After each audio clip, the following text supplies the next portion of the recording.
Connecting with the divine with your eyes closed is meditation. Connecting with the divine with your eyes open is darshan. Come, let us all now move from meditation to darshan. Slowly, very slowly, please open your eyes. அம்மையப்பனே நீ என்னையப்பனே, அம்மையப்பனே நீ என்னையப்பனே, அம்மையப்பனே நீ என்னையப்பனே, அம்மையப்பனே நீ என்னையப்பனே.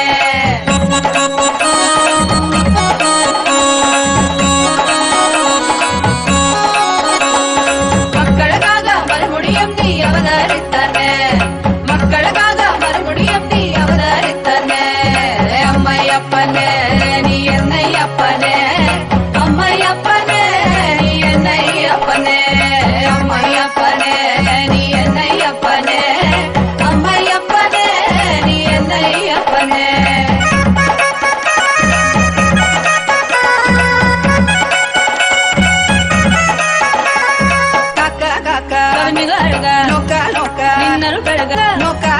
நின்னரும் பெருக ஏதும் பிற இருந்தால் கருணை நீ செய்யும் எந்தாயே, ஏதும் பிறகு இருந்தால் கருணை நீ செய்யும் எந்தாயே, அப்பனே செய்யும் எந்தாயே. அம்மையப்பனே நீ என்னையப்பனே, அம்மையப்பனே நீ என்னையப்பனே, அம்மையப்பனே நீ என்னையப்பனே, அம்மையப்பனே நீ என்னையப்பனே.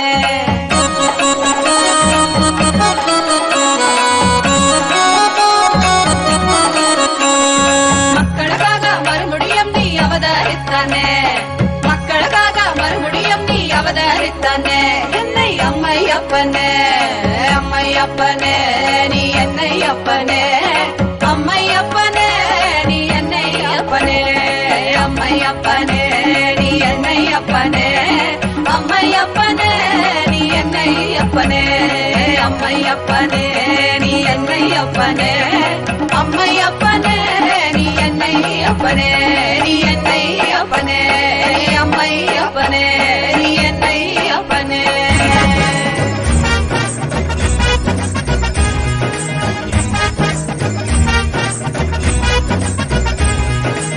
ஆறுபடை கப்பா ஓம் ஆறுபடை கப்பா, நித்தியன் வாழும் நித்தியபுரி மலையே ஆறுபடை கப்பா, ஆறுபடை கப்பா ஓம் ஆறுபடை கப்பா, நித்தியன் வாழும் நித்தியபுரி மலையே ஆறுபடை கப்பா.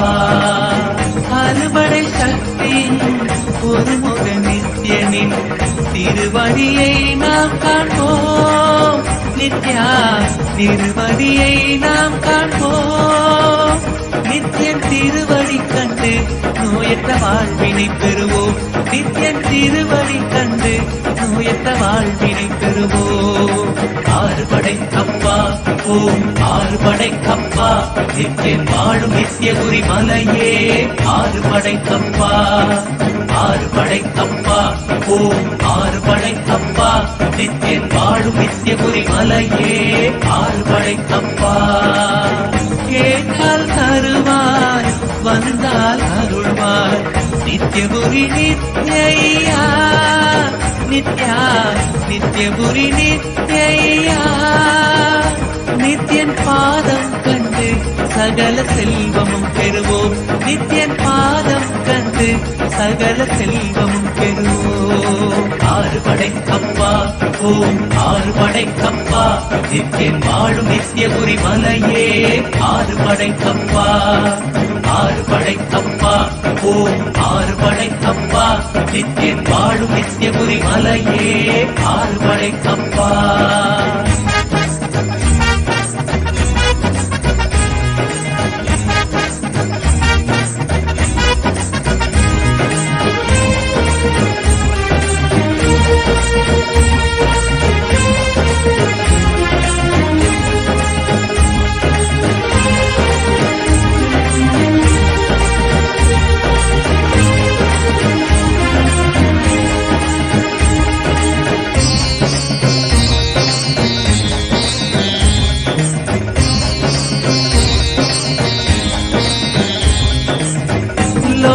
ನಾಯಕಿ ಪುತ್ರ ನಂತನೆ ನಿತ್ಯೇಶ್ವರ ರೂಪ ನಿತ್ಯ நித்யேஸ்வர ரூபா உனை தஞ்சம் அடையும் பக்தரை காத்தருள்வாய் ஐயா உனை தஞ்சம் அடையும் பக்தரை காத்தருள்வாய் ஐயா ஆறுபடை அப்பா ஓம் ஆறுபடை அப்பா நித்தியன் வாழும் நித்தியபுரி மலையே ஆறுபடை அப்பா ஆறுபடை அப்பா ஓம் ஆறுபடை அப்பா நித்தியன் வாழும் நித்தியபுரி மலையே ஆறுபடை அப்பா மார்கழி மாதத்தில் துதித்த நித்யனே நித்யபுரி நித்யா நித்யா நித்யபுரி நித்யா உன் பாதம் கண்டு நாங்கள் சரணடைந்தோமே உன் பாதம் கண்டு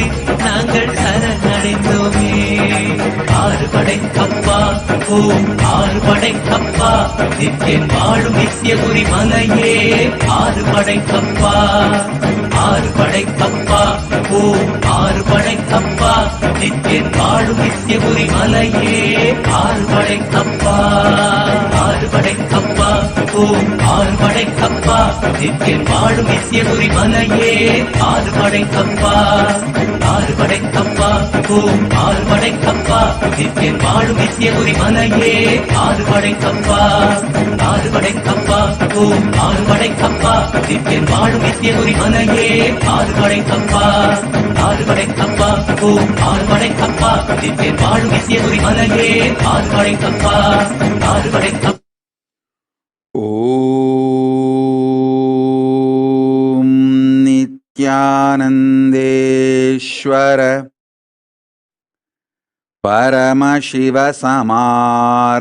பரமசிவசமாரம்பாம்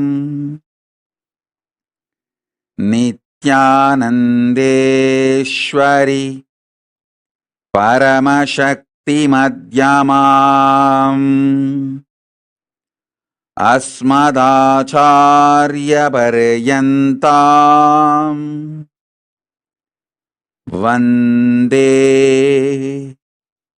குரு பரம்பராம்.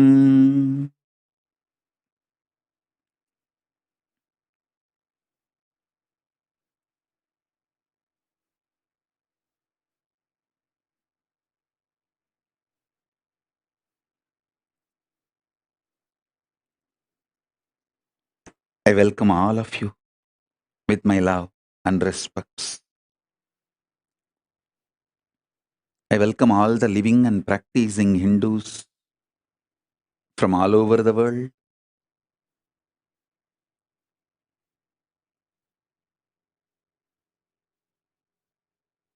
All the ministers, diplomats, ambassadors, citizens, consulate generals, Mantreshwaras, Vidyeshwaras, Ganeshwaras, Lokeshwaras, Astreshwaras. I welcome all of you with my love and blessings. Paramashiva's message directly from Kailasa.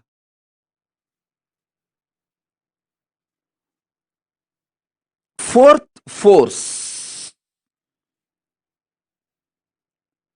strong nuclear power,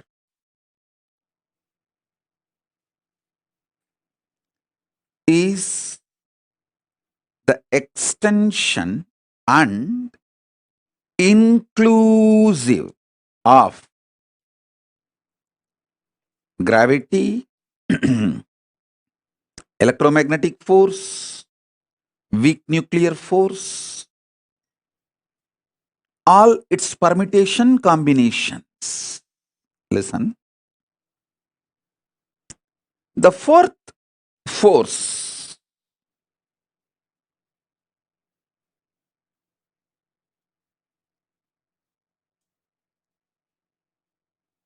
is not only extension, it includes all the other three. I wanted to remind all of you once more. Hinduism is cosmic science. It teaches you the whole life. மண்ணில் நல்லவண்ணம் வாழலாம், விண்ணில் நல்லவண்ணம் உறையலாம்.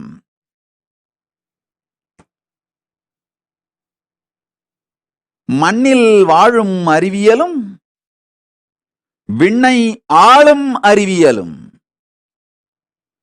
சேர்ந்ததே சனாதன Hindu தர்மம். Listen, a blissful, happy life with all the auspiciousness in this plane and the most auspicious, beautiful, powerful life in the higher planes. Hinduism teaches you the science of this. It's a cosmic science. Feel pride and feel blessed. You are born Hindu and are practicing Hindu. You have been given this powerful knowledge. You are the inheritors of this great powerful knowledge. One of the worst crime done to humanity is teaching humanity that you have only one life. No. Listen to this carefully. Listen to this carefully.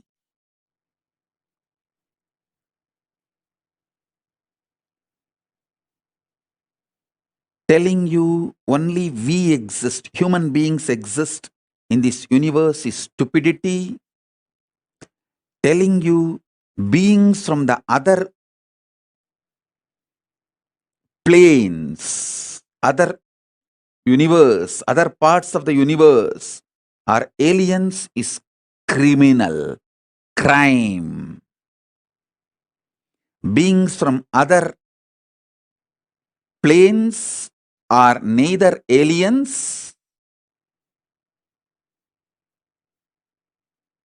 nor false. First of all, we are not alone on this universe. Second, beings from other zones and other universes are not aliens. They are our own version, little evolved. Our own version, evolved, are the Devas, Gana, Yaksha, Rakshasa, Rishi, Muni, Gandharva, all of them. Our transformed existence is Kailasavasis. I am not telling you any cock and bull stories. I am not giving you any theories, theologies. I am giving you a clear knowledge, truth as it is.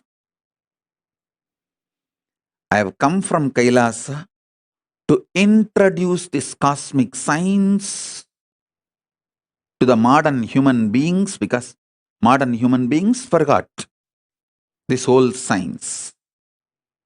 I am reviving this whole science. So listen.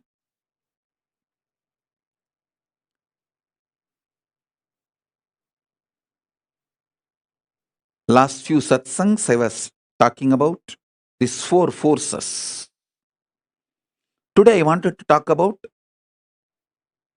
fourth force and giving more understanding about the third force also.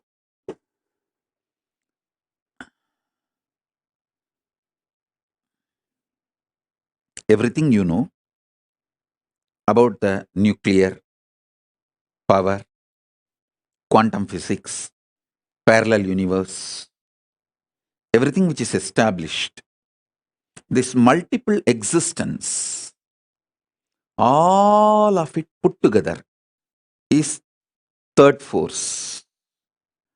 Third force's imaginary fantasy extension.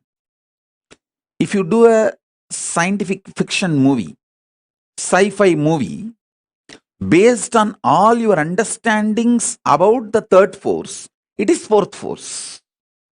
Listen.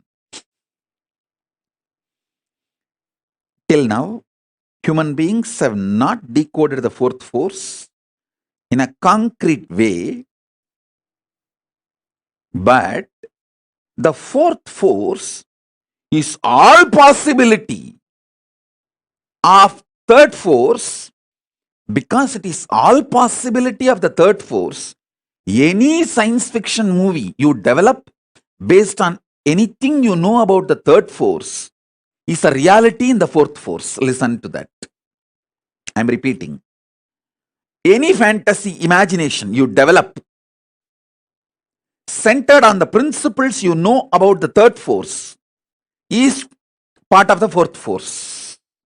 Because the fourth force is everything you can imagine as an extension, transformation, multiplication of the third force and more.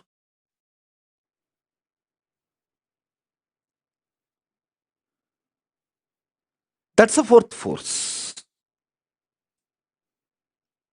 Let me give you some more understanding about the third force. Listen.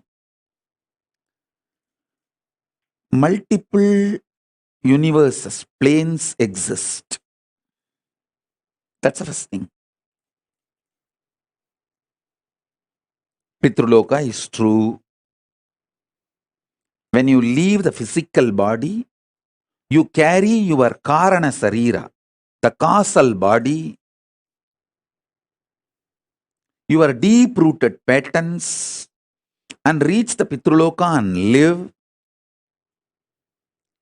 I am not lying to you when I say, if your generations give you the Shraddha and Pinda only, you will be happy and have a social respect in the Pitruloka. I am not strategic or cunning or lying when I utter this word. I am uttering the truth.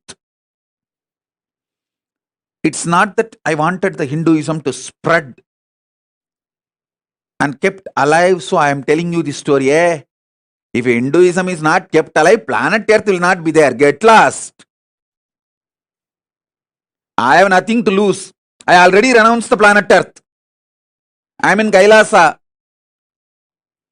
If you guys want the planet Earth, save it.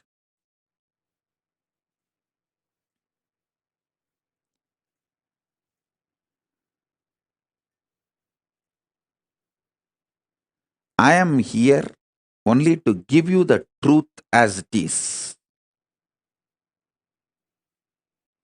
Making it into the lifestyle is your responsibility.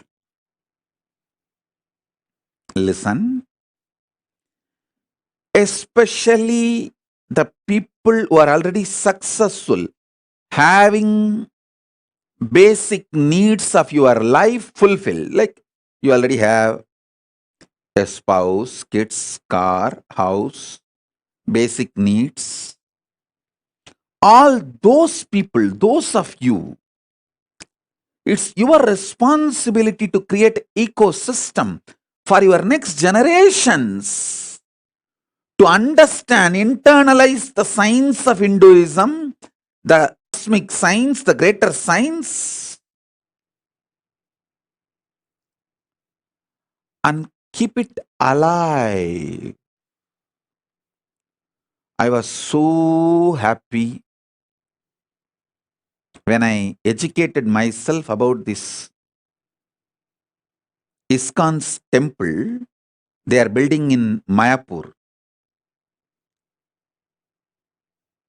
The temple of Vedic planetarium, where they are describing the Vaishnavite Srimad Bhagavatam description of the multi-universes, the multiple universes, the different lokas.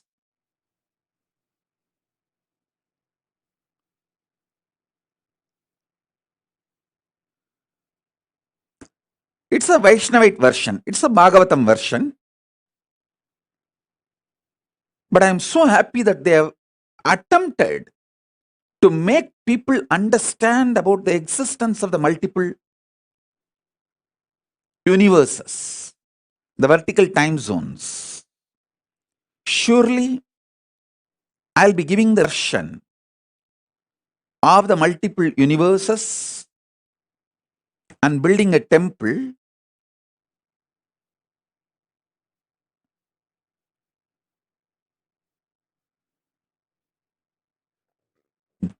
to showcase to all of you and show you experientially how each initiation and power manifestation, you can experience those vertical time zones like Devaloka, Pitruloka, Tapoloka, Satyaloka, the lokas of Yakshas, Kuberaloka, Indraloka, Chandraloka, Suryaloka, the different planets and planes. So understand this truth. When I say Pitruloka exists,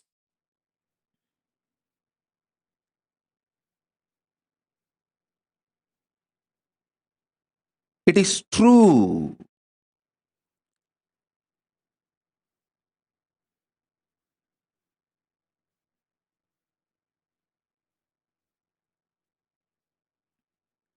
You are not accidental.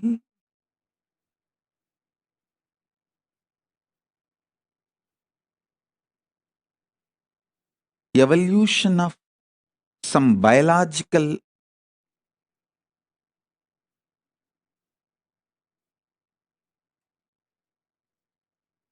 permutation, combination, good or bad, right or wrong. No. You are a conscious manifestation to celebrate, live your existence on this plane and in higher planes, vertical time zones.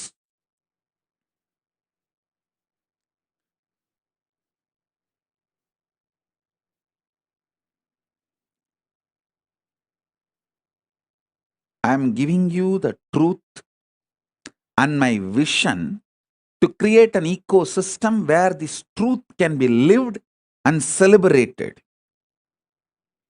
This is my sincere effort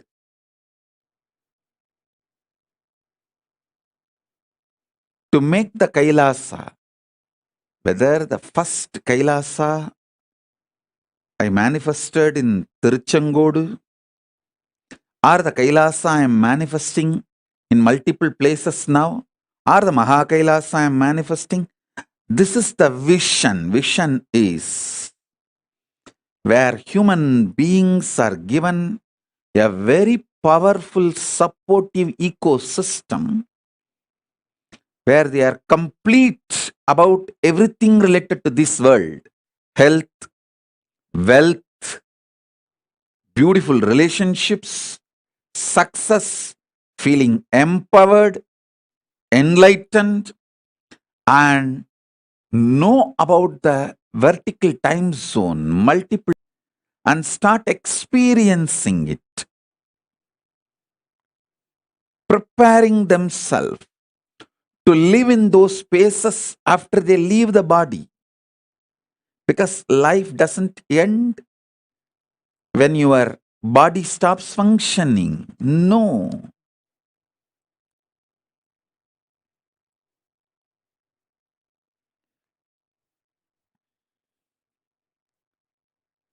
life is so much more.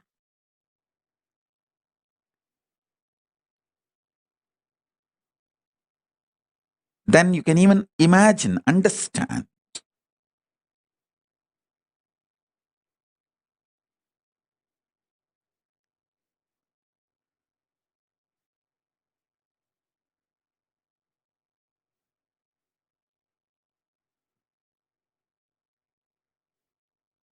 Theosophy Society, Arabindo Ashram,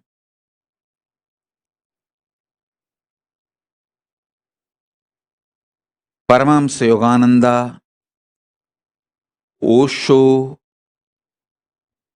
Maharshi Mahesh Yogi, ISKCON, Ramakrishna Mission, Sampradaya, all of them have sincerely trying to make the same vision in their own version.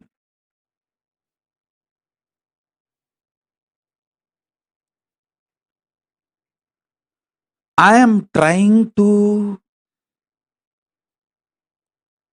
create most updated, because now I know all the insecurities of these human beings, why something is successful and why something fails. Above all, time is in my favor. Age is in my favor. I am too young. I am only in early 40s.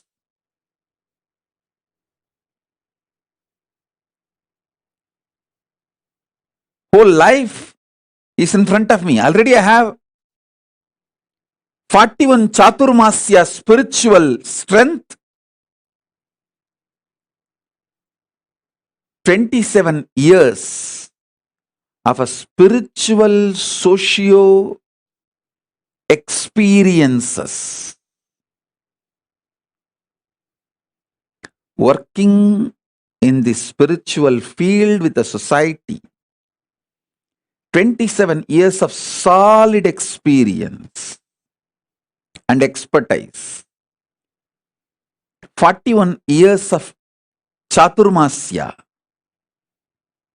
solid spiritual foundation, and I have my whole life ahead of me. This is the advantage I have. Let me express these truths so this vision can start manifesting in all of you. This third force and fourth force manifests in all of you. This is my vision for all my Kailasas. Whether it started in a container, I don't know how many of you know, the first Adinam, Tirchanguda Adinam, started in a steel shed. That is why I always feel containers. Put container in any place, it will become Kailasa. Because the first Kailasa is container Kailasa. Only then the hut was built. There was a small steel shed which was used as a pump set, gifted to me by a devotee. That's when first I started staying. From there only I built the hut.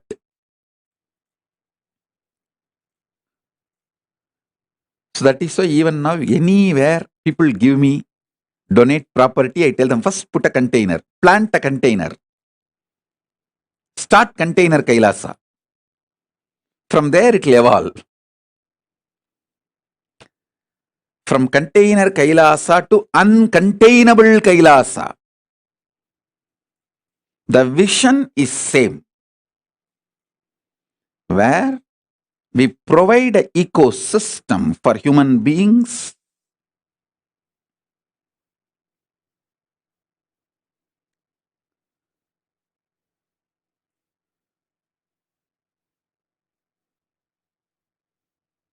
to have a healthy, wealthy,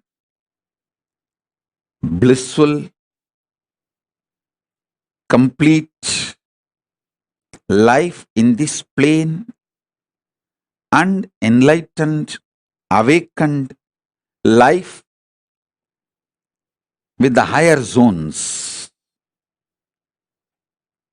vertical zones.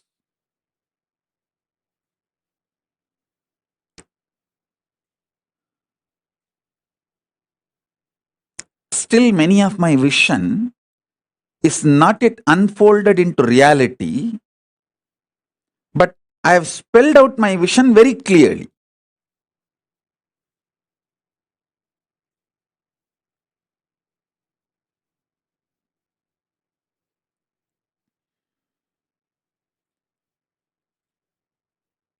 It will unfold when more and more collective integrity starts happening.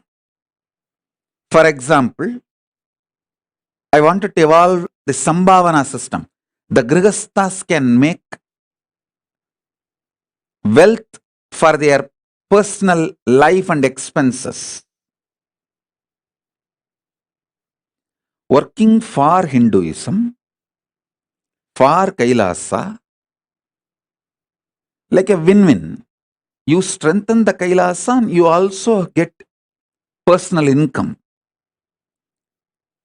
This was the vision I revealed maybe 2005 or 6 with a project called Anand Samaj. Is a kind of a communities evolving everywhere.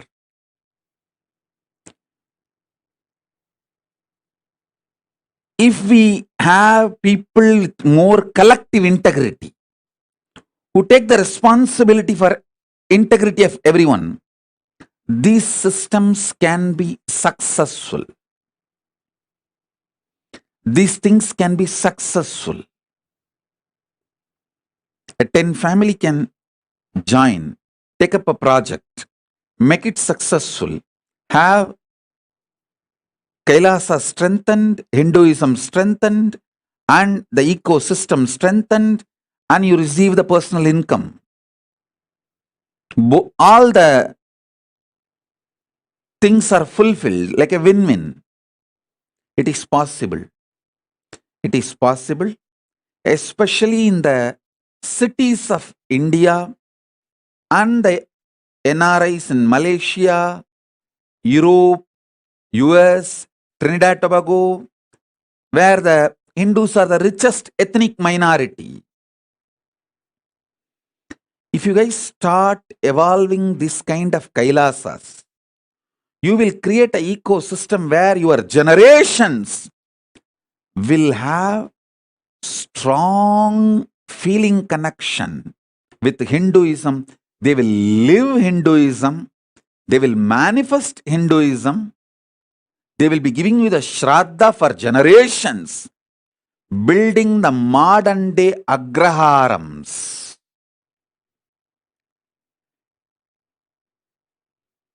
Temple-centric communities, கோவில் பெருங்குடிகள்.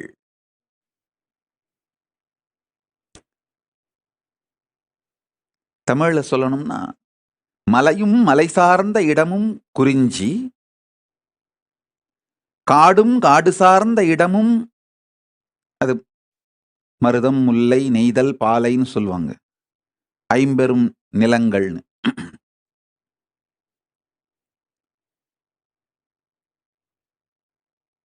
காடும் காடு சார்ந்த இடமும், வயலும் வயல் சார்ந்த இடமும், கடலும் கடல் சார்ந்த இடமும், குறிஞ்சி, முல்லை, மருதம், நெய்தல், பாலை 5 நிலங்களை சொல்வார்கள். மலையும் மலை சார்ந்த இடமும் குறிஞ்சி. அது எனக்கு தெரியும். காரணம் என்ன? நான் அந்த மலை சார்ந்த இடத்திலே பிறந்து வளர்ந்ததால். அதுபோல நன்றாக புரிந்து கொள்ளுங்கள். 6ஆம் நிலம் ஒன்று உண்டு. கோவிலும் கோவில் சார்ந்த இடமும் Kailasam.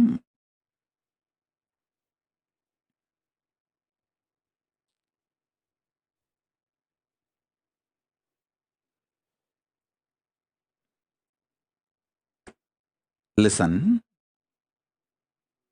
Temple-centric communities, temple-centric lifestyle.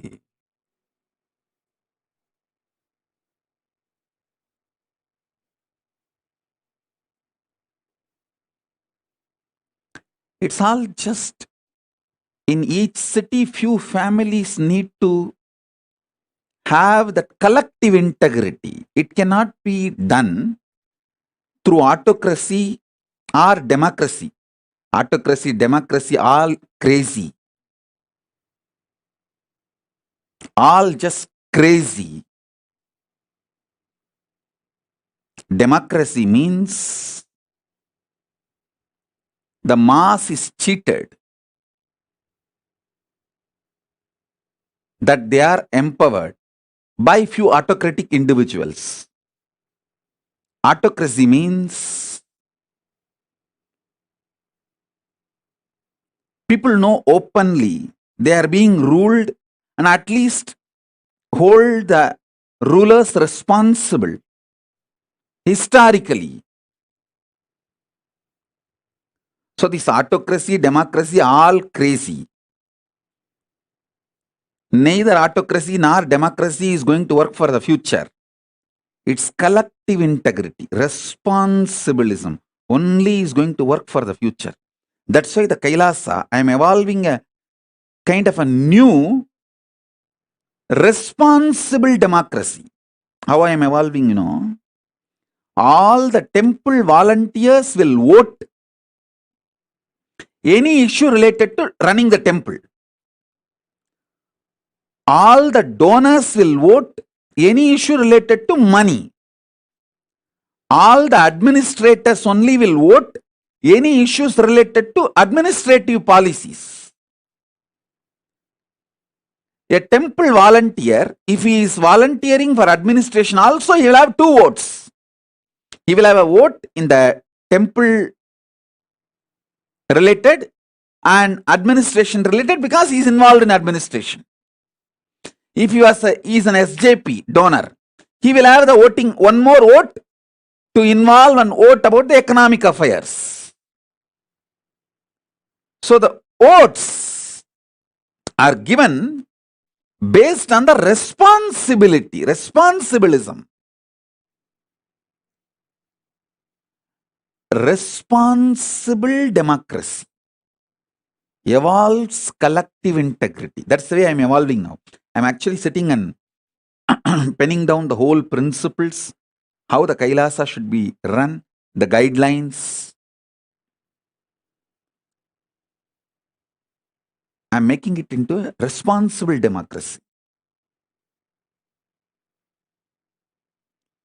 If you are a temple volunteer, you spend certain number of hours maintaining temple, you have the right to vote everything related to temple affairs.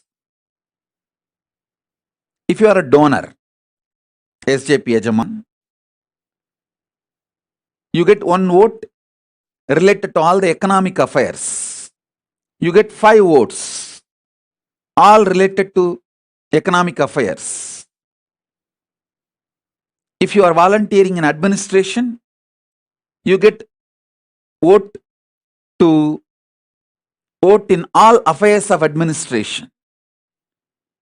If you are volunteering in garden, housekeeping, you get the right to vote in all the affairs of the gardening, housekeeping.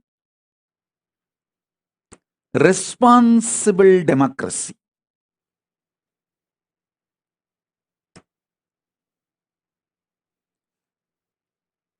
That's the way I am evolving this Kailasa.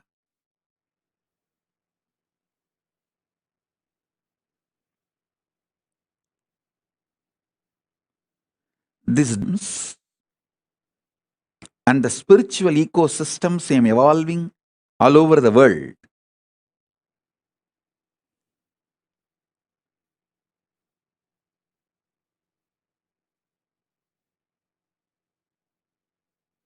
From that time, my gurus have handed over me the first ashram from Tiruvannamalai. Then I did the first ashram in Tiruchengode,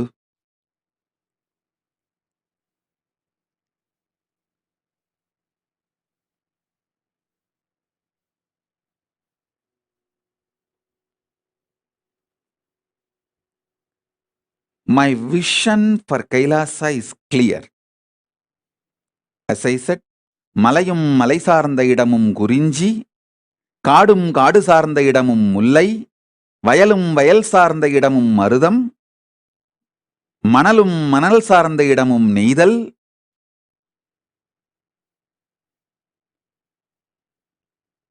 I think மணலும் மணல் சார்ந்த இடமும் பாலை, கடலும் கடல் சார்ந்த இடமும் நெய்தல். தென் கோவிலும் கோவில் சார்ந்த இடமும் Kailasam.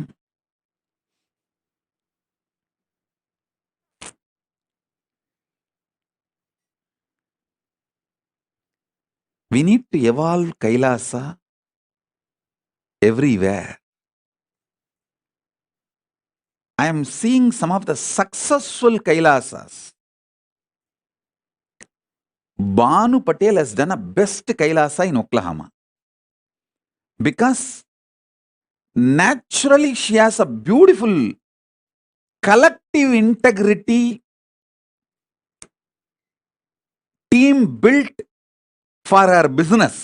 See, the business network she built is all from the family, and they all have already built a collective integrity. That is why that the Kailasa Oklahoma is such big success. The best kept deities,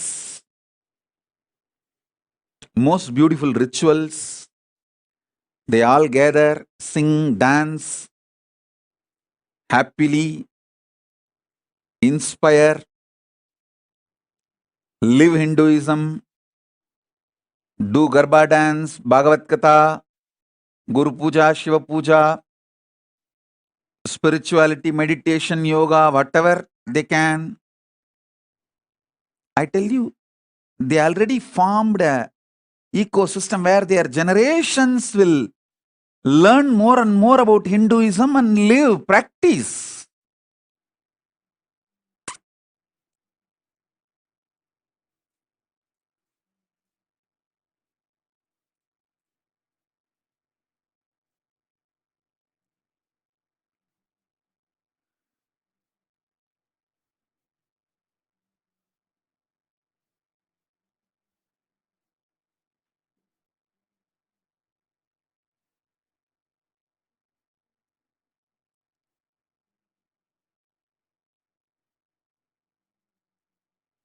Banu is very successful in evolving a very beautiful Kailasa ecosystem.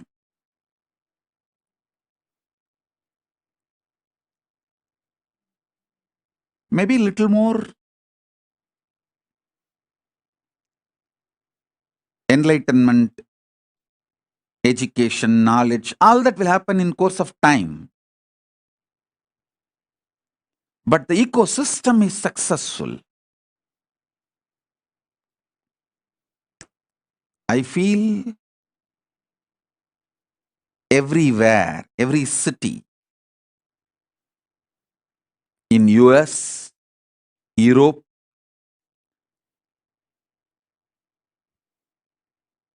even in India, if you guys start creating this Kailasa ecosystem, you will have your next generation following Hinduism, giving you Shraddha. You will have peace in Pitruloka.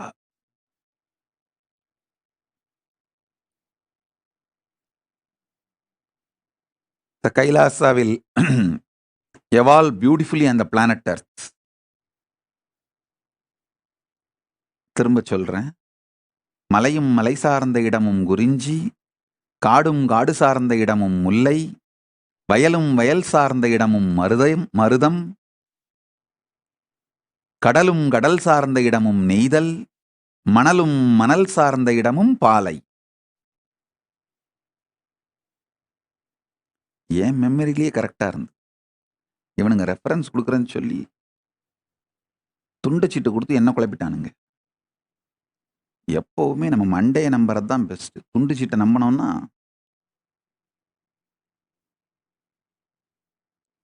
எனக்கு இந்த reference போடுற team ஒன்று இருக்கு. அது நான் பேசும் பொழுதே reference கொடுக்கும். அது கொடுக்குற ரெஃபரன்ஸ் தான் கன்ஃபியூசிங்காக இருக்கும். எப்பெல்லாம் நான் என் பிரெயின் மெமரியை நம்பி சொல்கிறேனோ அப்பெல்லாம் கரெக்டாக சொல்லிடுவேன். எப்பெல்லாம் இந்த ரெஃபரன்ஸ் கொடுக்குற இந்த எழுதி கொடுக்குறவங்க சீட்டை நம்புறனோ அப்பெல்லாம் குழப்பி வச்சிருதுங்க.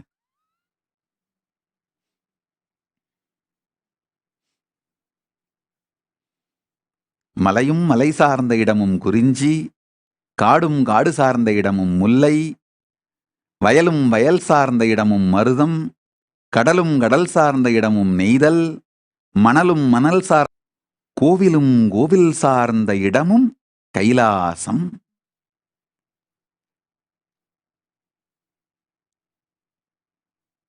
Every city on the planet Earth, we should create Kailasa.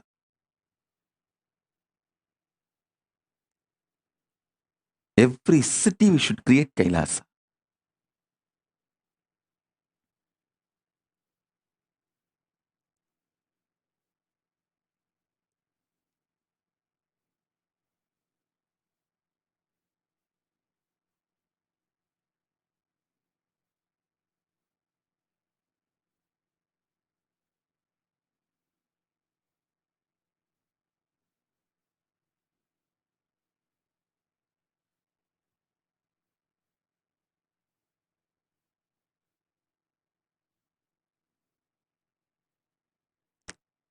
Kailasa lifestyle is a beautiful preparation for you to live comfortably in the higher planes, vertical time zones. When you go there, you won't feel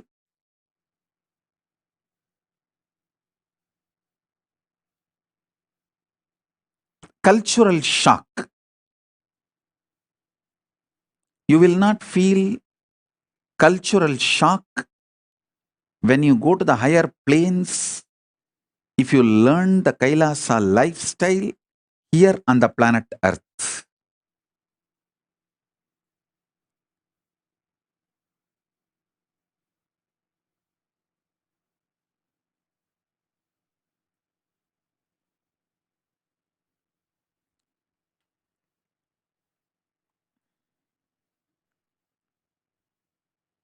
We just need some of the dedicated people. You see, you don't need cunningness, strategy to make Kailasa. You just need Tyagis, dedicated people who have a conscious stamina, will, persistence, making it happen. Will stay strong and make it happen, like Arishchandra, Satyavadi, the Savitri, Satyavan Savitri.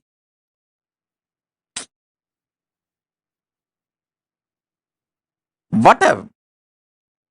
Will, persistence. Nachiketa. Will, persistence.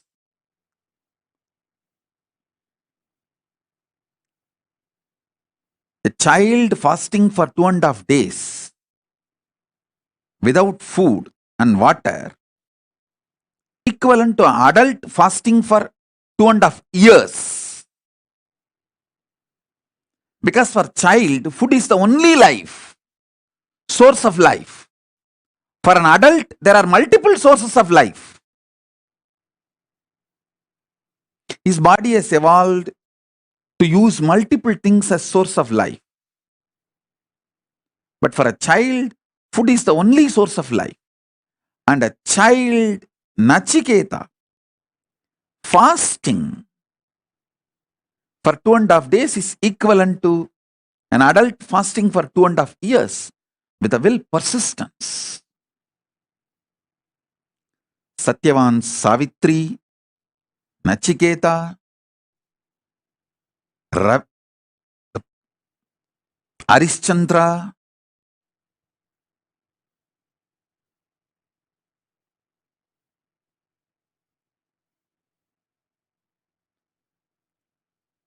But a will persistence. We need just few people with that kind of a conscious stamina, will persistence to create collective integrity, to make collective integrity for Kailasa to happen. They become the foundation of Kailasa's evolution.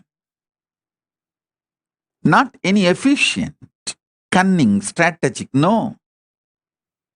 It is dedicated, tyagis.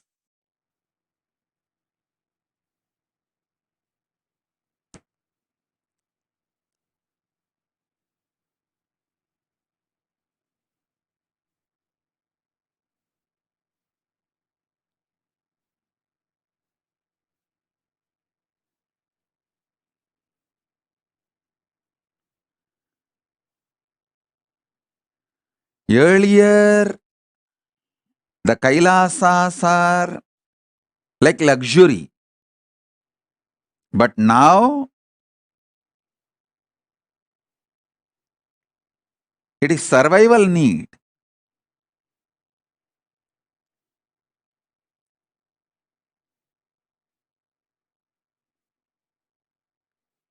I'm seeing so many people messaging this Meda Slatya, so many people. Oh, I want Kailasa in Kashmir, I want Kailasa in Guwahati. All you guys,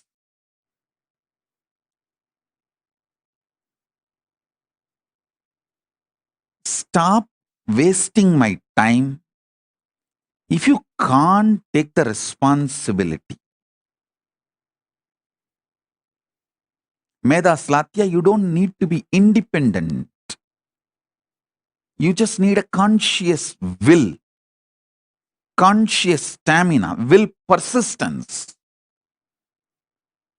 Go to Adi Kailasa, get trained, renounce your luxurious, hypocritical, criminally negligent lifestyle. Because your ancestors did not do the tyaga, Kashmiri Pandits are suffering and Hindus lost Kashmir. You to be criminally negligent. Decide to dedicate and stop your stupid ideas about life. Go to Adi Kailasa and have the basic training. Then carry that ecosystem to Jammu and Kashmir and start manifesting, reviving. Do what need to be done. Nobody is interested in your crybaby stories. Nobody is interested in your criminal negligent lifestyle. Or just disappear from my eyes. Go and live as you want. Don't waste my time and get the karma of Guru Aparada. Wasting Guru's time.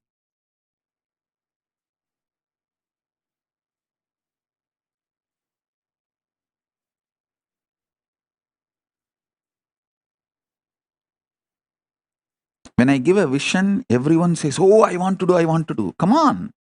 There is a clear system I have evolved. Procedure.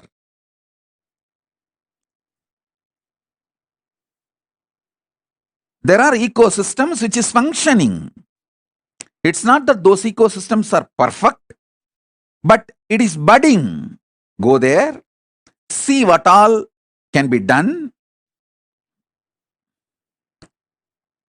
Right, wrong, good, bad. In that, learn the conscious stamina, will, persistence. Then take that to the different places we have. You don't even need to take the risk of buying new properties. We have multiple properties all over the world. You can go and start planting in any of our properties without any risk. Once you are successful in Adi Kailasa, in our properties, then go and do it in your city. There is a clear system and successful in multiple places.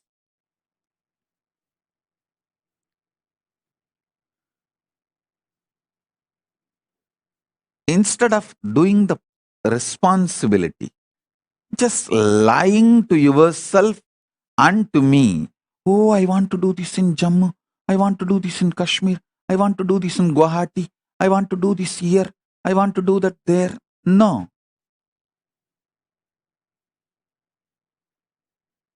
If you want to do it. If not, be criminal, negligent Hindu, rot.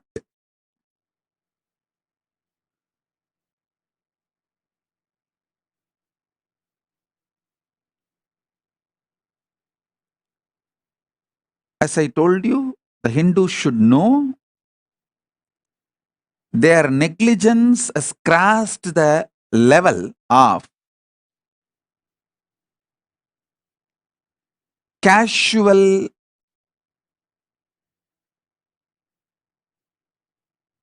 unattending or just blinded by the consumeristic lifestyle. All that level is over. Now it has gone to criminal negligent level.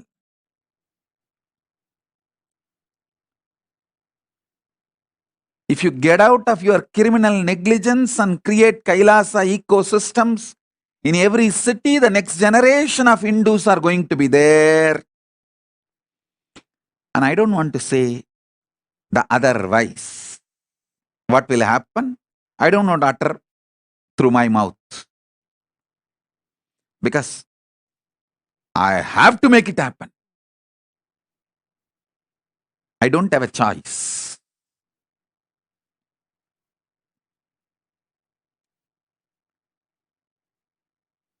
If you join along with me, I'll do it with you.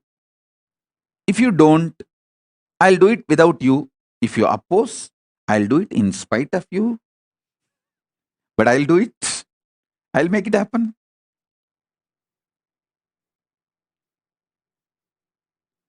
வந்தால் உங்களோடு வராவிட்டால் தனியாக எதிர்த்தாலுங்களையும் மீறி செய்தே தீருவோம் Paramasiva Kailasam.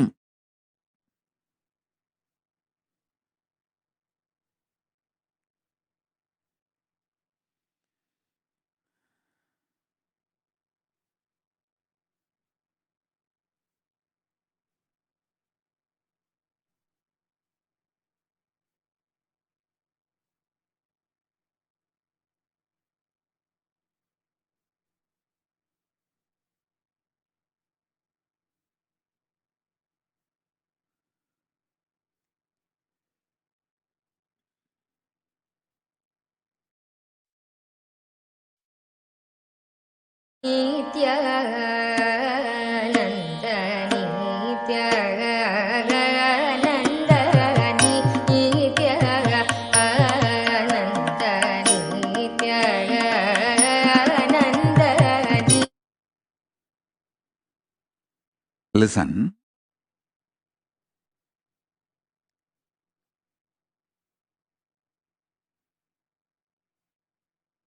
We need to address seriously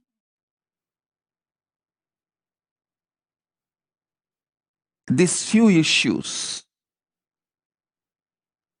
in the Kailasa ecosystem. One, the most important, the ecosystem should be self-sustaining. Second, a separate male sannyas order, female sannyas order, grihastha order.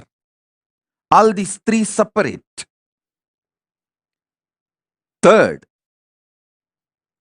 system where the grihasthas can make personal income.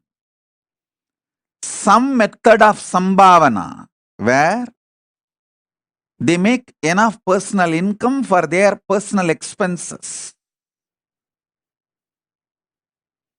Either a common project, a for-profit project is made successful.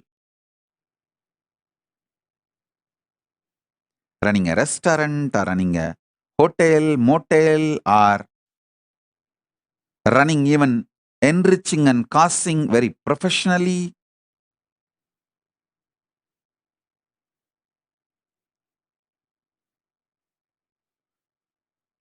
There are multiple possibilities. Hinduism has some of the most beautiful, sure shot, result based products. Yoga, life solutions. You can share all these. And wherever Paramashiva allows, you can make money. The money can be made. Where he does not allow money to be made, we can't. Following the economic policies of Paramashiva, we can make a beautiful ecosystem for grihasthas to make personal income. This is the third point to be addressed.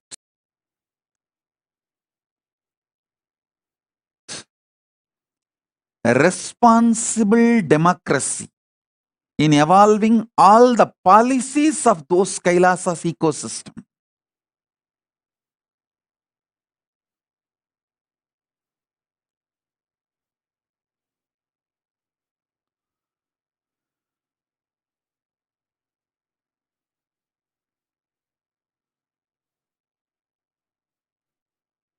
Simple four fundamentals are maintained. Not only Kailasa will flourish, you will have an amazing ecosystem for it to continue forever. So the sannyasis will have Maheshwara Puja by the generation of sannyasis, sannyasa parampara, and they will be happy in Kailasa and Pitruloka, wherever they reach as per their karmas. If they were living as sincere, integrated sannyasis, they will straight reach Kailasa. If they had messed up, then they will reach only Pitruloka. If they are completely messed up, then Brahmarakshas. That is up to them.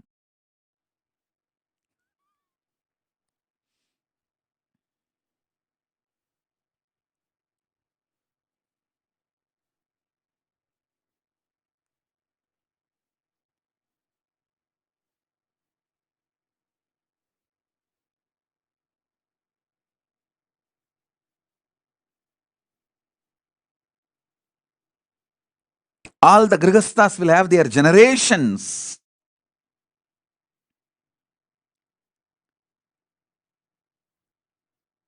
beautifully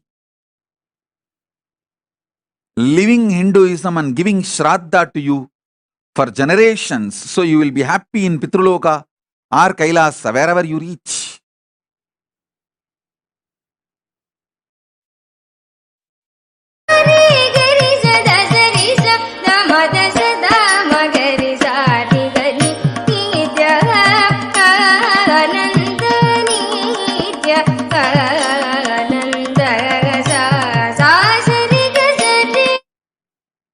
These are the foundation, fundamental, practical truths.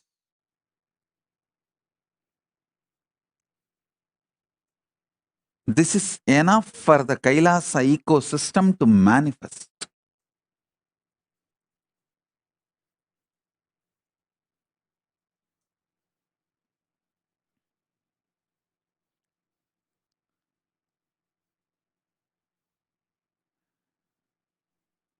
Living in the Kailasa ecosystem will make you manifest the third force, because continuously you will be getting the powerful clicks.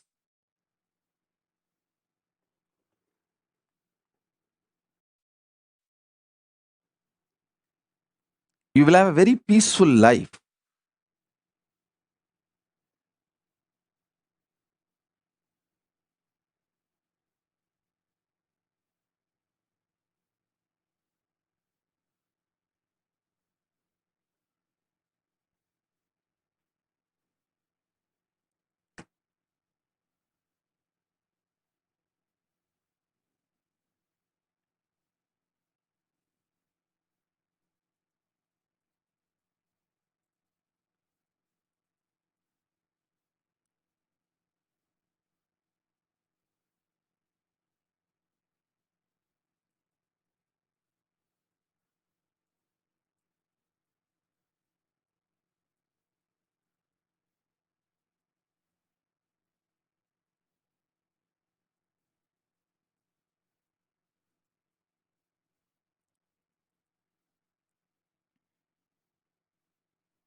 I'll repeat, these 4 things need to be addressed for any successful Kailasa.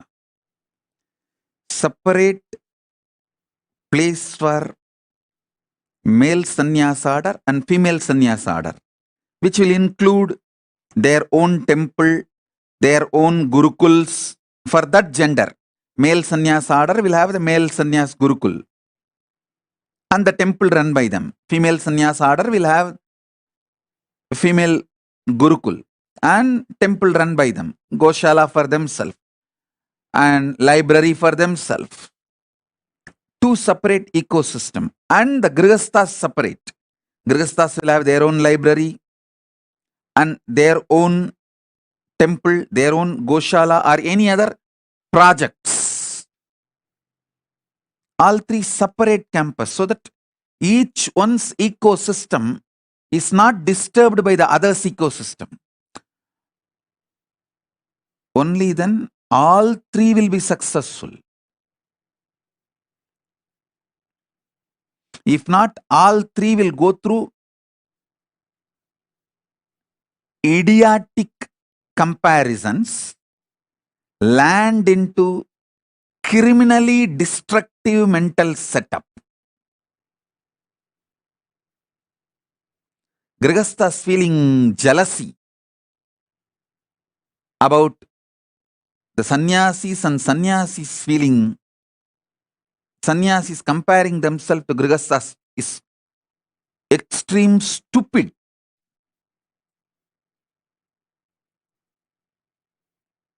Criminal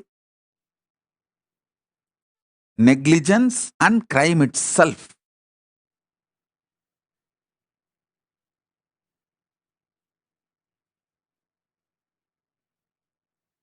So all the 3 separate campus. That's the first thing to be taken care. Second, most important,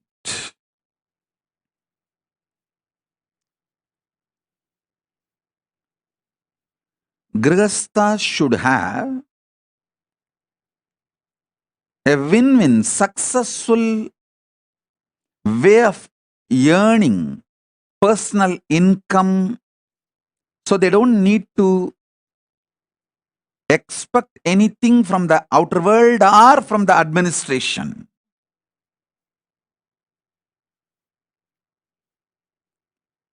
They have their own independence and what they call as security for their future and all that. So they are economically not dependent on anybody else. There are tons of systems, business opportunities can come up. Third, responsible democracy with collective integrity.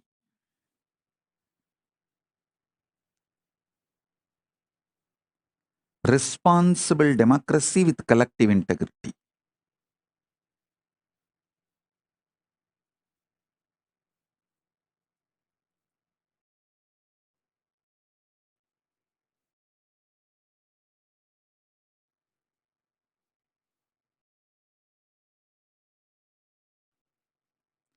Fourth, continuous intense inspiration.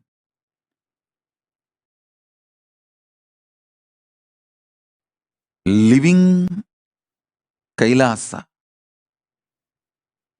That 4th job, I'll do it continuously. I think these are the 4 major things will make any Kailasa ecosystem successful and expanding.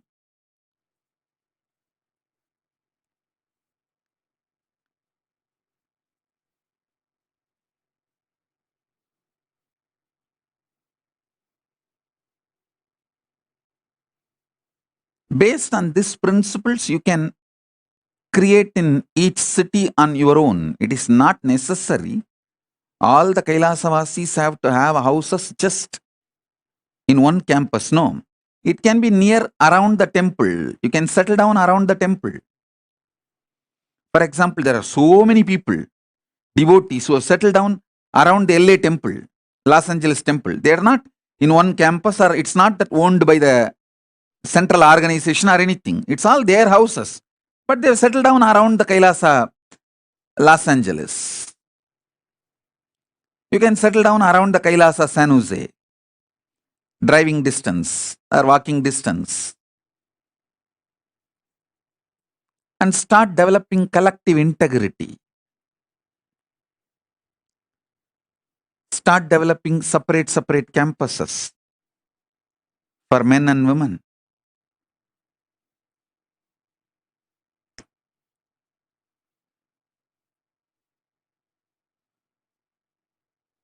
The responsible democracy with voting rights and collective integrity.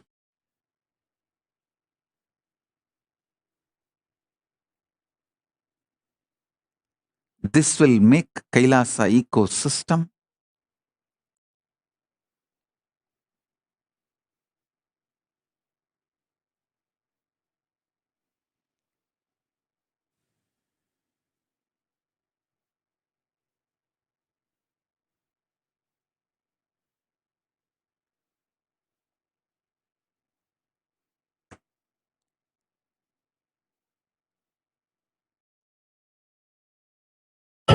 Nithyanandam, Om Nithyanandaya, Nithyanandam, Nithyanandam, Om Nithyanandaya, Nithyanandam, Nithyanandam, Om Nithyanandaya, Nithyanandam, Nithyanandam, Om Nithyanandaya, Nithyanandam, Nithyanandam, Om Nithyanandaya, Nithyanandam, Nithyanandam, Om Nithyanandaya, Nithyanandam, Om Nithyanandaya, Nithyanandam, Nithyanandam, Om Nithyanandaya, Nithyanandam.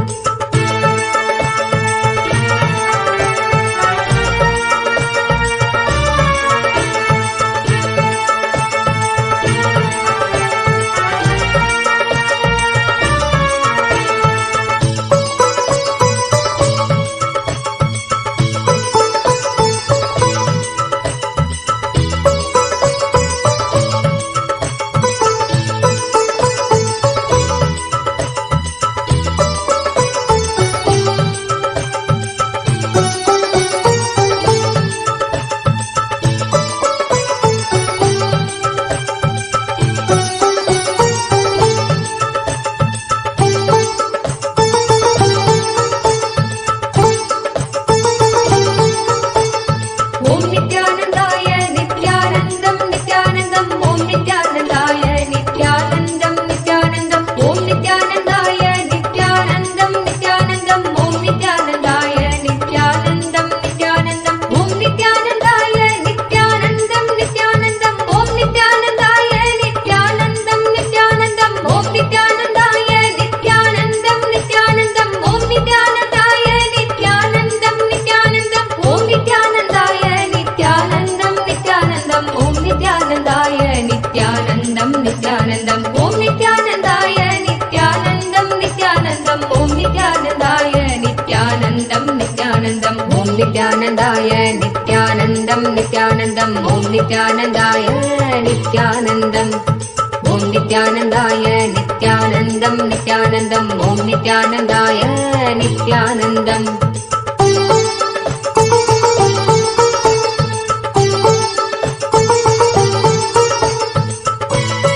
Nithyanandam, Om Nithyanandaya, Nithyanandam, Nithyanandam, Om Nithyanandaya, Nithyanandam.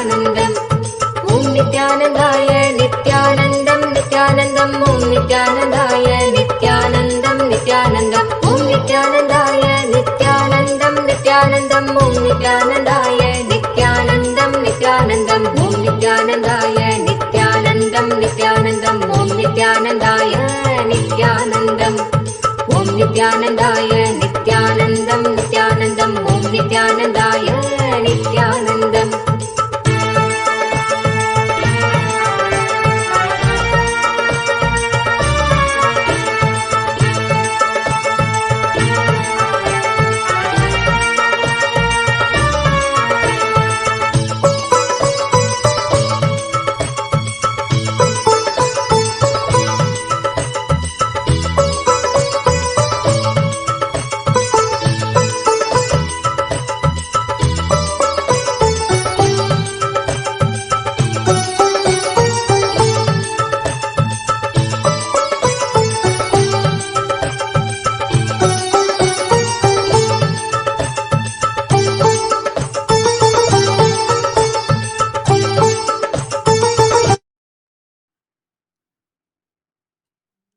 So, let me repeat the 4 points I was giving as my vision.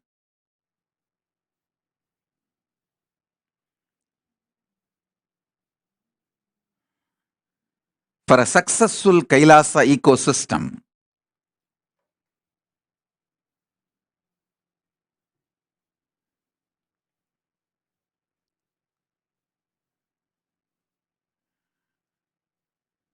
with a clear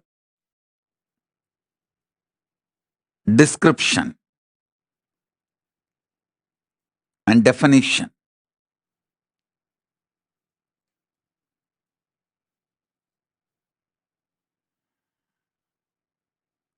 first point, all the 3 orders to have a separate campus, like male sannyas order, female sannyas order, grihastha order, is self-sustaining.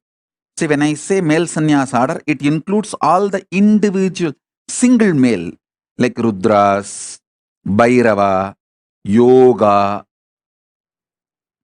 Sannyasi, Brahmachari, Vanaprasthi, all the orders where an individual lives life with himself, that all that male orders, one campus, including the male Gurukul.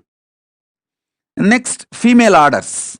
The female orders are like Brahmacharini, Sannyasini, Vanaprasthini, not Rishika. Rishikas are more like Grihasthas. Rishikas are married. So here the Vanaprasthinis are in some tradition even Vanaprasthis live together, husband and wife. But if the spouse is dead or divorced and you take Vanaprastha, you live alone.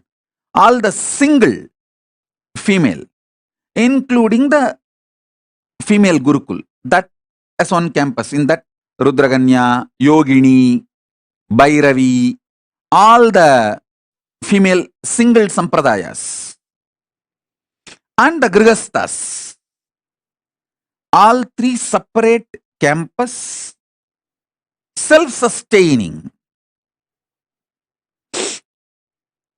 with their own temples, their own Gurukuls, their own Gola, their own agriculture unit, self-sustaining. That's the first step.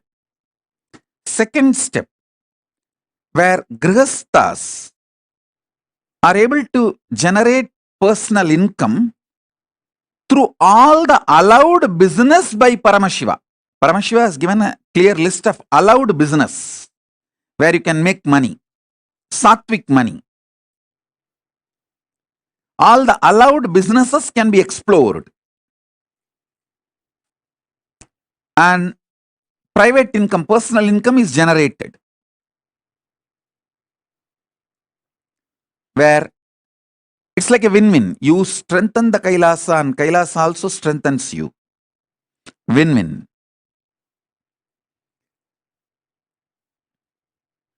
The third point is responsible democracy of collective integrity, where people who are responsible for that departments, that ministry only as a right to vote the issues related to that ministry.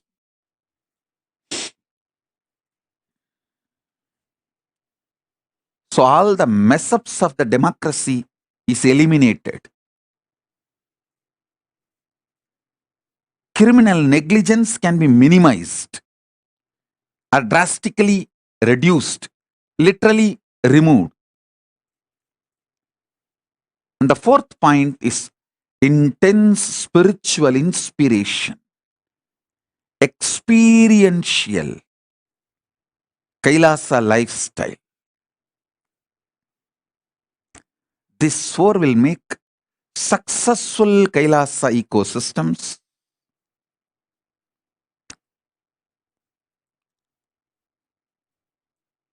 all over the world. We should think and work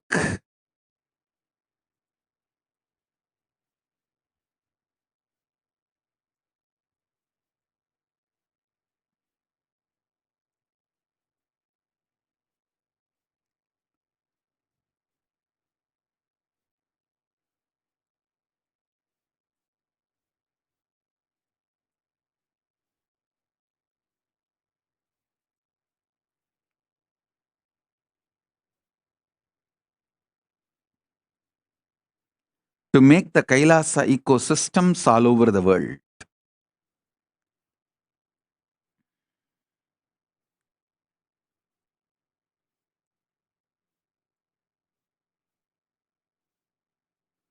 So all of you contemplate on this.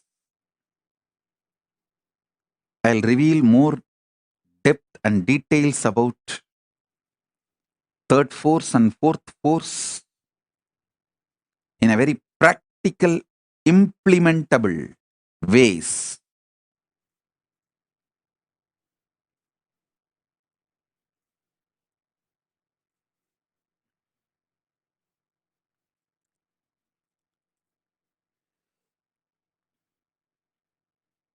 So with this,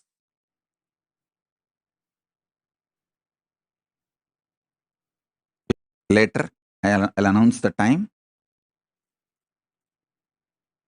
of the Paramashiva Darshan. Now it's already late for all of you to go to bed. It's 11:36. So with this, I bless you all.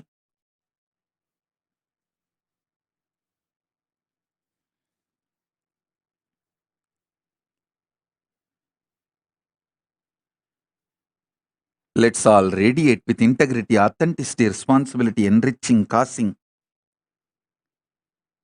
living Paramadvaitam, Shuddhadvaita Saivam. The state, space, powers, being, superconsciousness, and Kailasa of Paramashiva, Paramashivoham, Om Nithyananda Paramashivoham, the eternal bliss, Nithyananda. Thank you. Be blissful.